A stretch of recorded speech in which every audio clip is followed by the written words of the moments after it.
385 yards. This first London Marathon, even before it started, is surely already the most remarkable success. And even the refreshing rain is helping. It may not look attractive, but these are perfect conditions for marathon running. The appeal of completing a full marathon course, plus the prospect of running through historic parts of London, has brought people who run for fun from all over the world. The race providing that spark of motivation to sustain a fitness program during the winter. Tracksuits taken to the finish by special buses.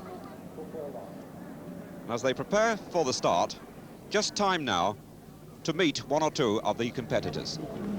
I'm a little girl playing at marathons, but my training's been absolutely serious.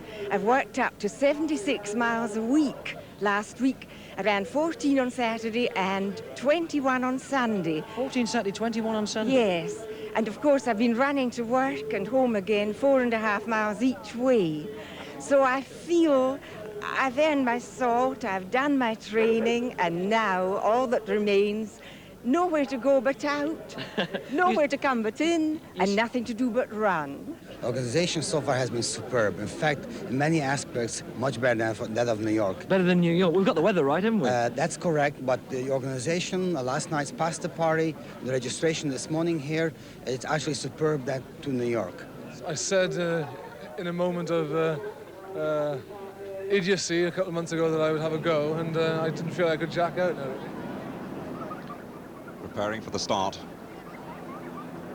which will be the firing of a 25-pound howitzer. The athletes in the park waiting patiently. And meanwhile, out on the road, the elite, who actually start the race on the starting line. The back markers, the slowest people in the field, will be some 5 or 6 minutes before they cross the starting line.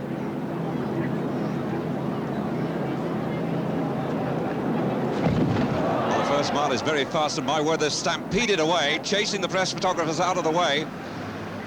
And this really is suicidal early on. But there's surely a sight that quickens the pulse of even the most seasoned distance runner. With me is Brendan Foster. I never ever thought I'd see the day to witness a sight like this in London. But maybe it's more important that the people at the front take their time early on, and the people at the back judge their effort in order that they finish.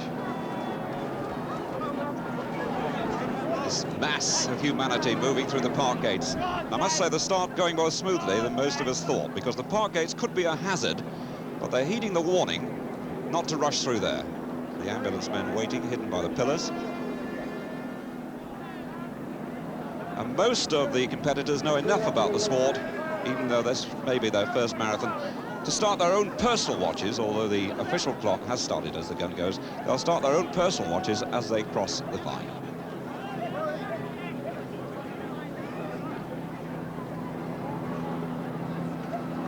All with targets set, their resolution witnessed by family and friends, they now face one of the most demanding challenges in sport. The elite who went off first, the men and women who can run under 2.5 hours, followed by the 3-hour people, and then right at the back, the people under 4 hours, and then the 4-hour plus people. Well, Ron Pickering's been a long time in athletics, and I suspect never expected, like Brendan Foster, to see anything like this in Great Britain. Oh, what a marvellous sight. Part Hampstead Heath, part Petticoat Lane, part track and field, and all the family here. What a marvellous turnout from the supporters too. And I think they're going to cheer them all the way around. 26.2 miles. It's just got that real sense of occasion that we so rarely see. And survival is what many of these backmarkers are about, but already a race is underway, although the occasion will be far bigger than the race. These athletes now approaching the half-mile mark. At this pace, the leaders will be through the mile in about 4 minutes 30 seconds.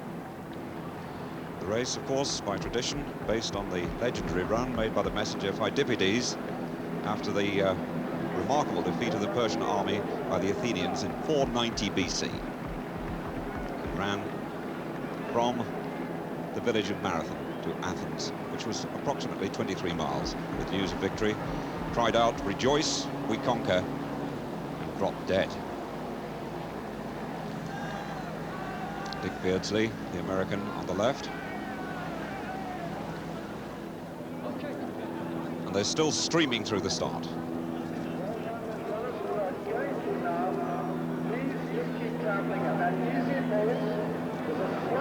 All responding extremely well to the urging on the loudspeaker to take it easy in the early stages and to watch the park gates. Well, pick out your friends from that lot. Plenty of time to see them. David Coleman mentioned Dick Beardsley, an early leader. They actually made him the favourite for this race because he's had a lot of experience in mass runs of this sort. Did well running in the New York Marathon. But this is a lovely bottleneck to keep the pace slow for those at the back. But the race beginning to develop at the front. One or two familiar characters up there, and Brendan and I trying to sort one or two out. We've seen Mike Cairns, Jim Dingwall, but that's that bottleneck, and it won't do them any harm. Gentle, soft rain, nice and cool, no wind. Ideal for beginners in a marathon.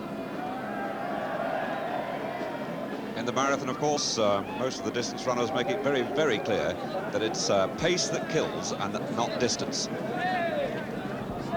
For those at the back, it's an experience. For the man at the front, I think they're going to think about the experience later, because for them, it's a race.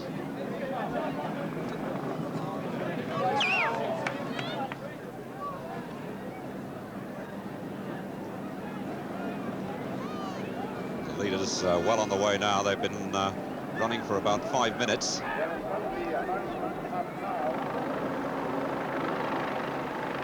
Right up there, Ingemar Simonsen, or Inga Simonsen, the Norwegian, Dick Beardsley of America there, and Trevor Wright too, possibly the top English runner. Well, David, they won't have done bad to have cleared the gate by about 7 minutes. That's really well done. Better than the New York Marathon to get them across the start line. And there, a gentleman on crutches.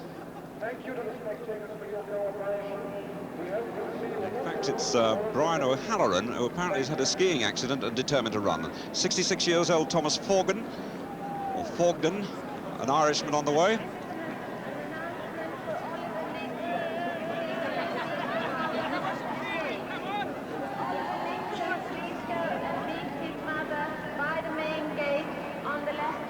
Quite apart from Brian O'Halloran on crutches, I don't know whether these people are going to complete the course or even try.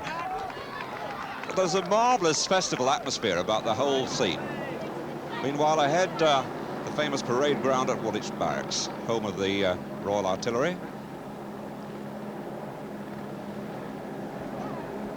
This is about 2.5 miles, the first feeding station. I think the experienced ones at the front will leave this out, but taking in liquid is important. There you see 13:38 on the clock, the race developing. Paul Eales up there, Brian, a late starter there. James Summerley, I think. James Summerley, 3:5.69. Came in late, one or two have joined it late. I think they forgot to put their watches on. And that's another. That's Patricia Wright, wearing F173, Patricia Wright of St Albans, her first marathon. Starting some 20 minutes behind the leaders, that's Dick Beardsley of America in front, Jim Dingwall of Scotland in second place. The leaders now beginning to press the pace, and the mile time confirmed at 4 minutes 31 seconds. Now in the area of 3 miles, the chasing group Simonsen of Norway. Also there is Trevor Wright, Mick Cairns, Paul Eales of Windsor, Slough and Eton, Brian Cole of Tipton.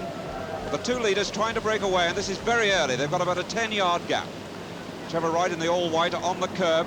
Simonsen, the Norwegian, and the all-black running on the outside. Second feeding station, and Dick Beardsley taking advantage. Dick obviously having a bit of trouble with his drinks there. He decided he didn't want fresh up or something like that. He probably wanted water. The important thing at this point in time is not to be in the lead, not to be setting a pace too much. It's more to settle in that leading group.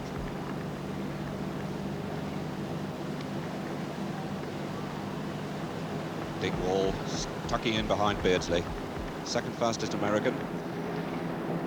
Catty Sark waiting ahead. Famous tourist mark in London. And this on Greenwich Pier, which is some 6 miles, just beyond 6 miles from the start.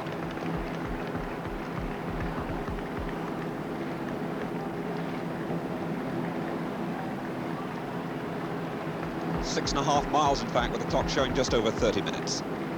Knocking out consistent 5-minute miles. Beardsley still up in front, this interesting American from Boston. But a lot of good names up there. Brian Cole, Paul Eales, Simonsen, a couple of Norwegians, as a matter of fact. Jim Dingwall's still there. Mike Cairns, Graham Lang, the Scots champion, wears 13. Don Fairclough in the leading bunch. Keith Penny, the blonde-haired Cambridge boy, in the middle.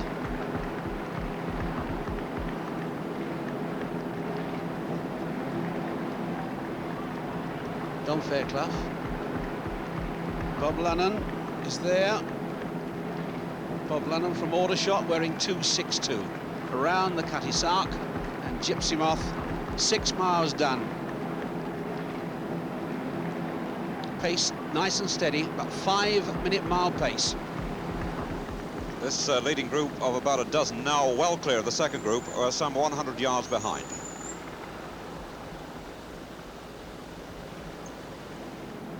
Meanwhile, the athletes streaming past the Naval College, and Gillian Adams there, the leading lady. Separate race, of course, for ladies, and Joyce Smith, the favourite to win this. Joyce Smith some way behind Gillian Adams at this stage.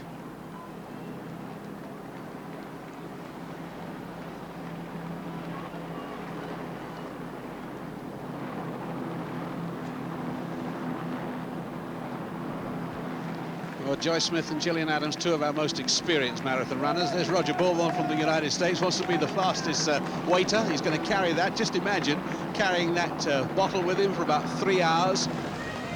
We said it was part Hampstead Heath and part marathon race.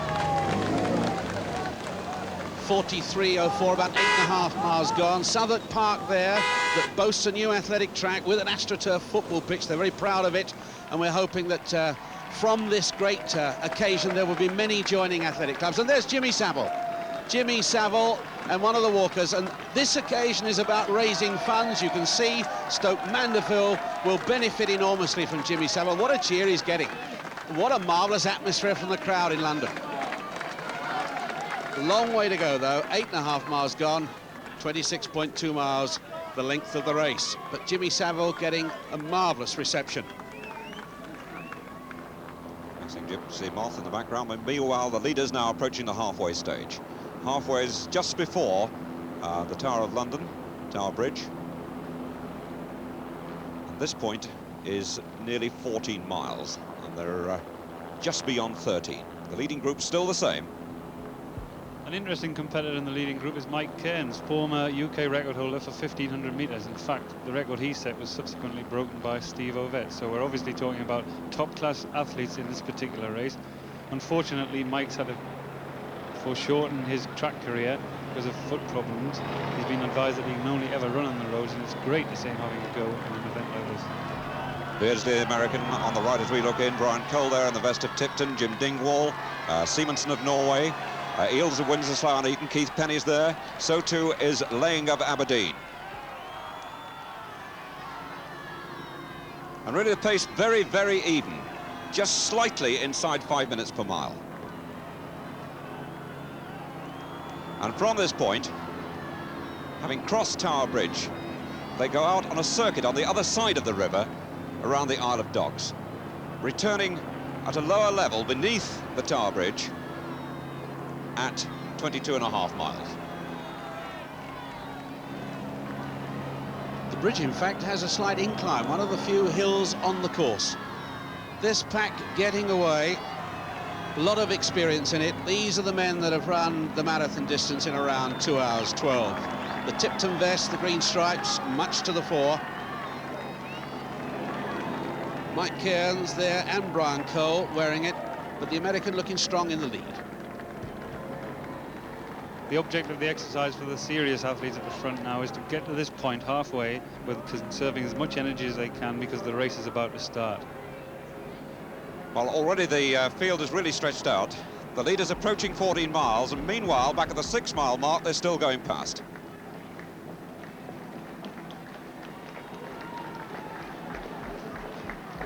The 6-mile mark, back to the Tower Bridge. And Joyce Smith there in the bunch, the leading lady. 43 years old, mother of 2, and a holder of the British marathon record. I think ran her first international for Great Britain as long ago as 1960 at the distance of 800 metres.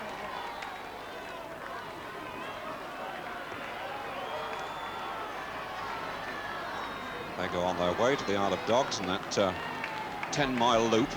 Oh, this is old Ted Peacock, now 73 from Chiswick. This is 28th marathon. Mad Sharples back at the 6-mile mark at Cutty Sark, on her way past Gypsy Moth at a sedate pace.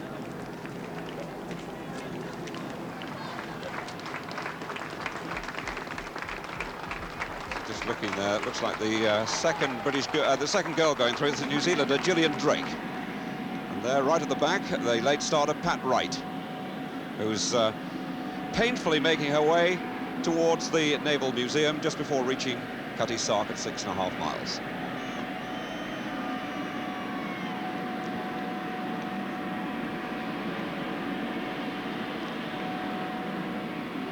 In the background, the Naval Museum and Queen's House. 1 hour 18. And this is, we're approaching 16 miles. Dick Beardsley looking strong. Inge Simonsen of Norway coming with him in the black vest. Trevor Wright, good in third. They've battled before in the New York Marathon. These three fellas in 1, 2 and 3 at the moment, 1:19 up. Just coming up to the Isle of Dogs now. Trevor Wright in third, Simonsen in second, Dick Beardsley of America out in front. They really are beginning to test the British boys now.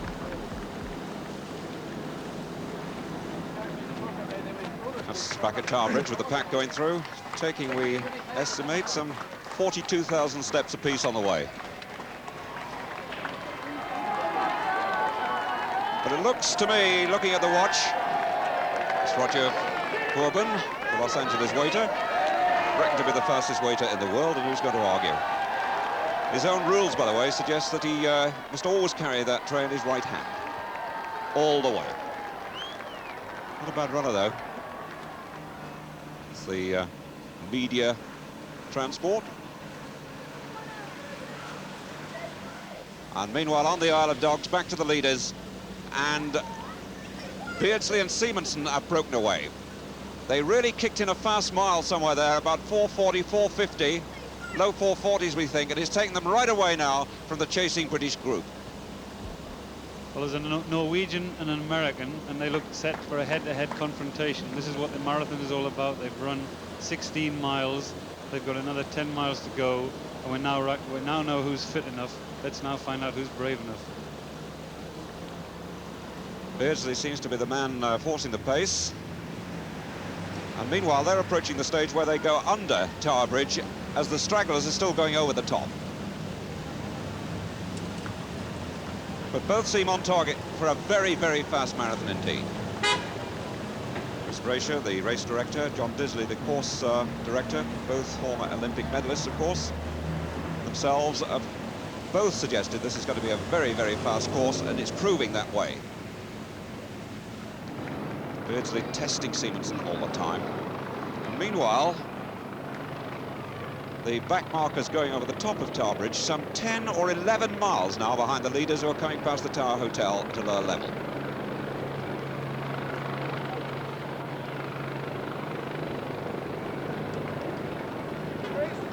Interesting to see if we can find the gap here before the first Briton comes through.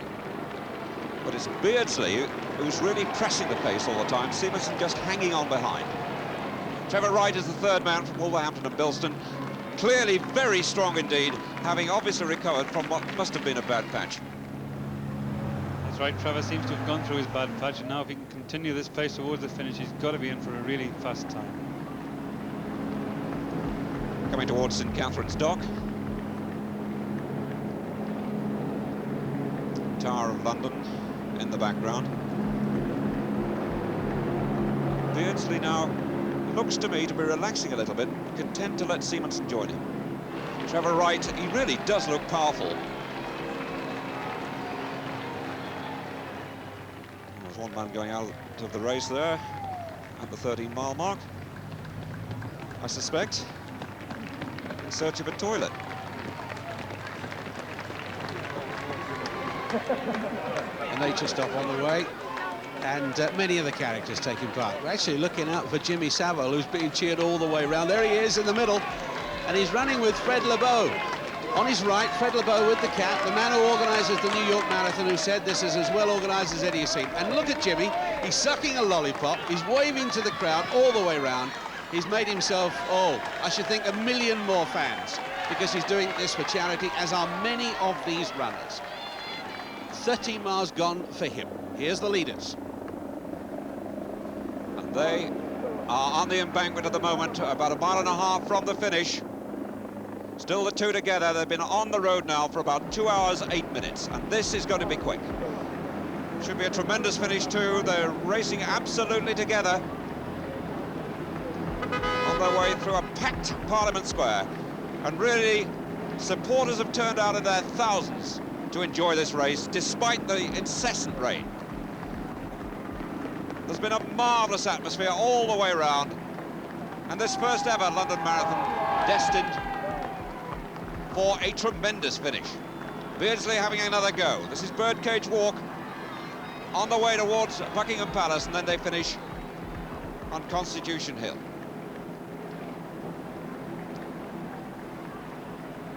And all the time it's Beardsley really who's making the pace. Simonsen hanging on. Oh, and they're comparing notes, they're having a talk as Trevor Wright comes through in third place, and I really do wonder whether in fact they're going to arrange to come in together. They've got about half a mile left. It's decision point for them, but I suspect Simonsen doesn't speak much English, but being an experienced runner, he'll have got the message. Do they battle it out, or do they come in together? Approaching Buckingham Palace, and the route absolutely packed with spectators.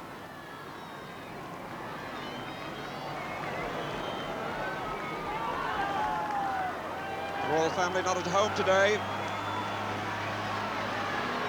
And with only about 300 yards to go, someone must make the break if it's going to happen.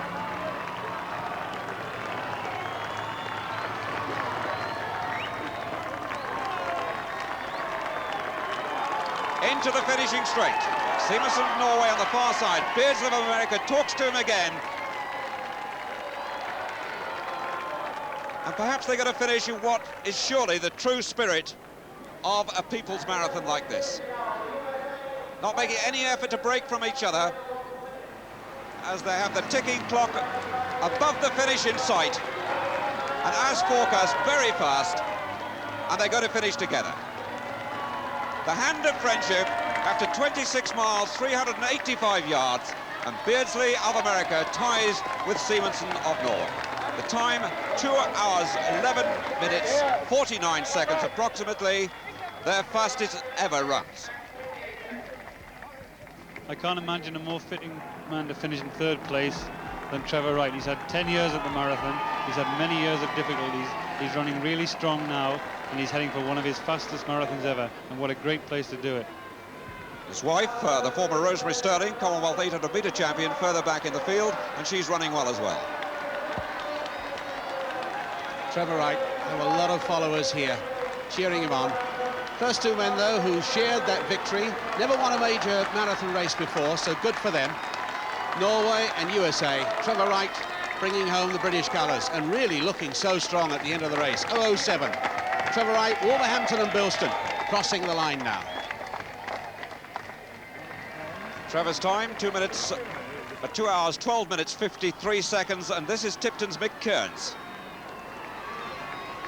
Well, as Brendan Foster was saying earlier, this is the lad that formerly held the British United Kingdom record for 1,500 metres, sub-4-minute mile, a brilliant trackman in his day, and this is minutes inside his best for a marathon. He really is way ahead. Tipton, 27 years of age, we make it about 22 minutes faster than he's ever run a marathon before.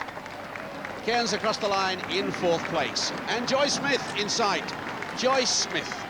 And there must be inspiration for everyone watching this. A girl who was a sprinter and a long jumper for Hertfordshire schools 30 years ago. Terrific to see her way ahead of the next girl, and she running for her fastest time. If she can better that, it will be a new British and Commonwealth record.